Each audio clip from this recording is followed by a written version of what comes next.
नमस्कार। आज हम देखेंगे अभिक्रिया की कोटि के निर्धारण की विधियाँ और उसके अंतर्गत जो विधि हम देखने जा रहे हैं वो है आज फ्रैक्शनल चेंज मेथड या आंशिक परिवर्तन विधि।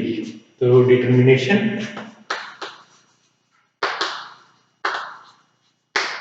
Of the order of A reaction, और इसमें हम देखेंगे फ्रैक्शनल चेंज मेथड आंशिक परिवर्तन विधि।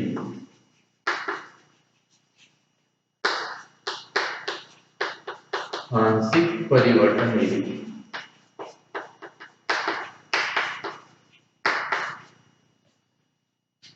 हमने हाफ लाइफ पीरियड्स के बारे में देखा है और हमने ये भी देखा है कि जो अलग अलग ऑर्डर की रिएक्शन है उनकी जो हाफ लाइफ है वो अभिकारक की प्रारंभिक सांद्रता से कैसे उनके ऊपर डिपेंड करती है। जैसे शून्य कोटि अभिक्रिया के लिए हम देखें जीरोथ ऑर्डर के लिए, जीरोथ ऑर्डर रिएक्शन के लिए जो हाफ लाइफ पीरियड होता है इसका वो अभिकारक की सांद्रता के ऊपर डिपेंड करता है और इसके प्रोपोर्शनल होता है। अभिकारक की प्रारंभिक सांद्रता A के प्रोपोर्शनल होता है उसका अर्धायुकाल। फर्स्ट ऑर्डर रिएक्शन के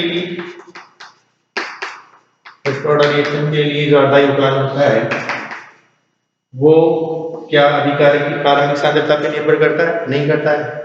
हम ऐसे लिख सकते हैं इसको, इसकी प्रारंभिक सांद्रता की पावर 0, यानी इसके ऊपर डिपेंड नहीं कर रहा है। और सेकंड ऑर्डर के लिए हम जानते हैं सेकंड ऑर्डर रिएक्शन के लिए जो अर्धायुकाल होता है वो 1/a के प्रोपोर्शनल होता है, यानी अभिकारक की जो प्रारंभिक सांद्रता है उसके इनवर्सली प्रोपोर्शनल होता है। और थर्ड ऑर्डर रिएक्शन के लिए अर्धायुकाल इस तरह से लिखा जाता है, यानी a² के इनवर्सली प्रोपोर्शनल होता है। अभिकारक की जो सांद्रता है प्रारंभिक सांद्रता उसके स्क्वायर के इनवर्सली प्रोपोर्शनल होता है उसका अर्धायुकाल थर्ड ऑर्डर रिएक्शन में।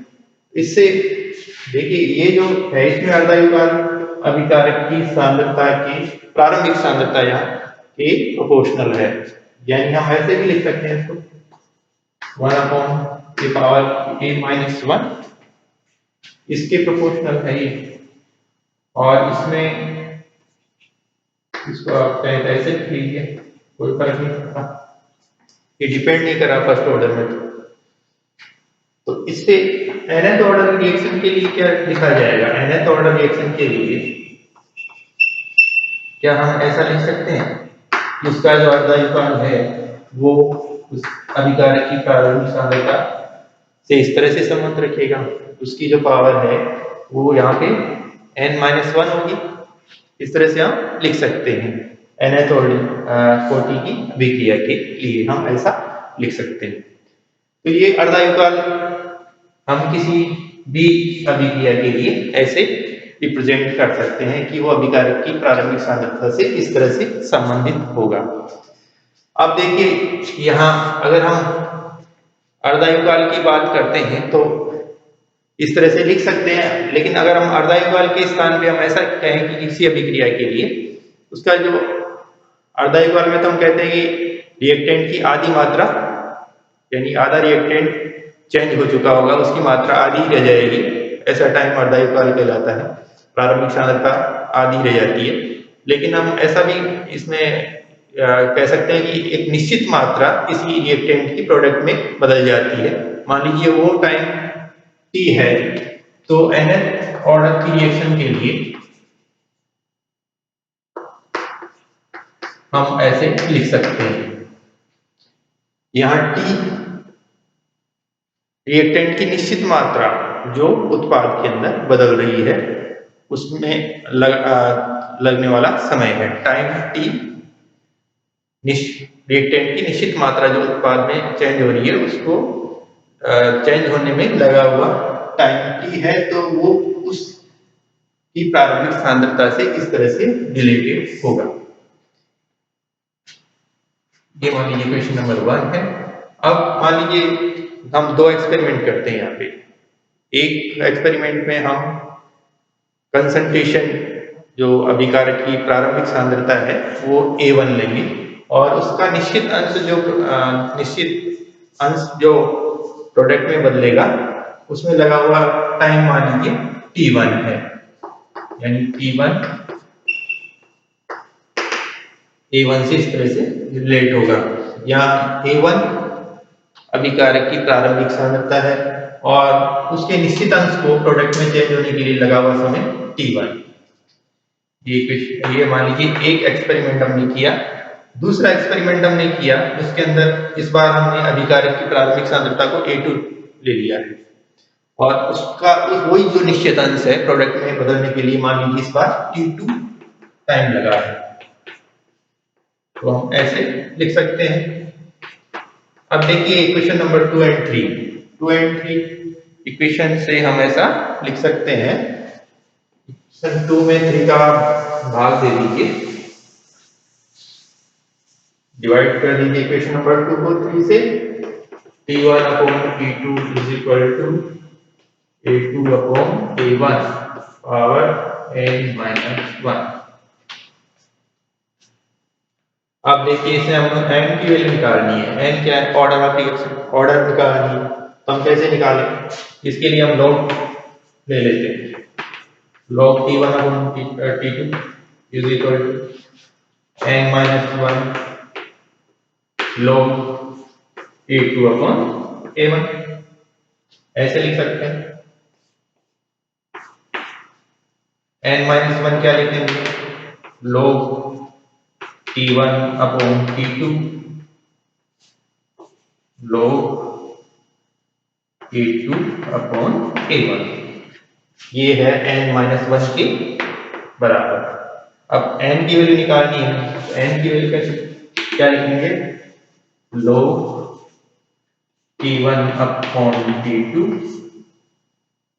और नीचे होगा log A2 upon T1 plus 1।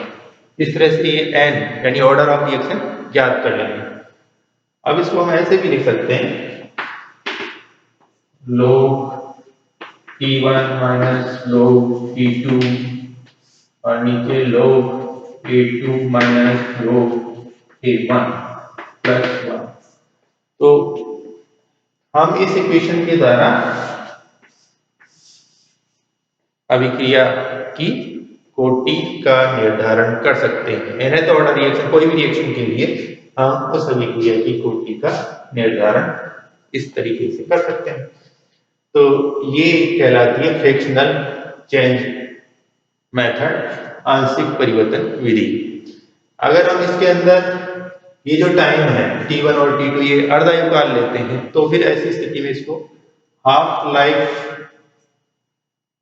Method भी कहते हैं, अर्ध आयुकाल विधि, इसको नाम दे देते हैं, अर्ध आयुकाल विधि भी इसको कहते हैं।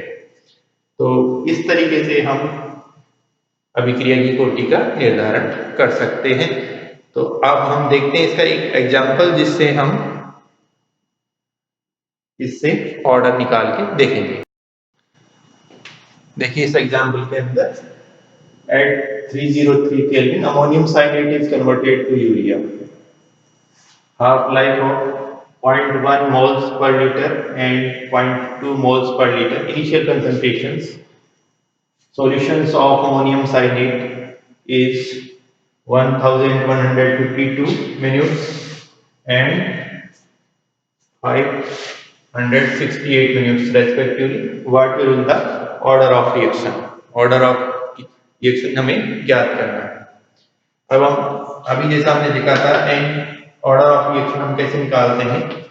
ऑर्डर ऑफ रिएक्शन n की वैल्यू हमने इस तरह से लिखी थी, log T1 अपॉन T2 नीचे log A2 upon A1 plus 1। यहाँ पे हाफ लाइन्स दी हुई है।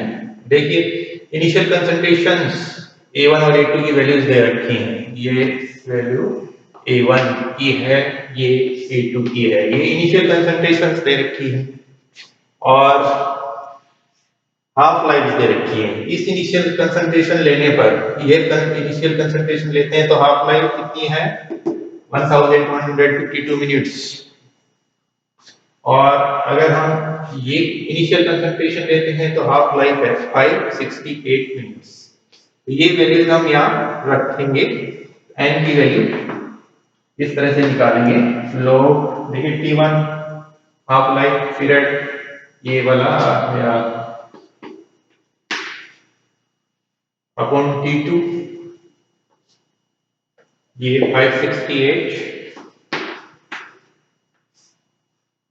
नीचे log A2,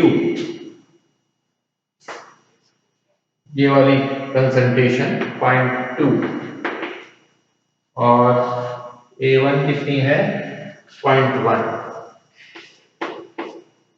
प्लस 1। तो इसको हम सॉल्व करके हाफ लाइफ पीरियड इसका जो n की वैल्यू निकाल सकते हैं, n का मतलब ऑर्डर ऑफ रिएक्शन निकाल सकते हैं, ऑर्डर। अब हम इसका सॉल्व करते हैं तो n की वैल्यू हमें 2.02 प्राप्त होती है। तो ये 2 है नियर, तो इसको हम कहेंगे कि ऑर्डर की 2 है, ये सेकंड ऑर्डर रिएक्शन है। इस तरीके से हम इस विधि के द्वारा अभिक्रिया की कोटि का निर्धारण कर सकते हैं।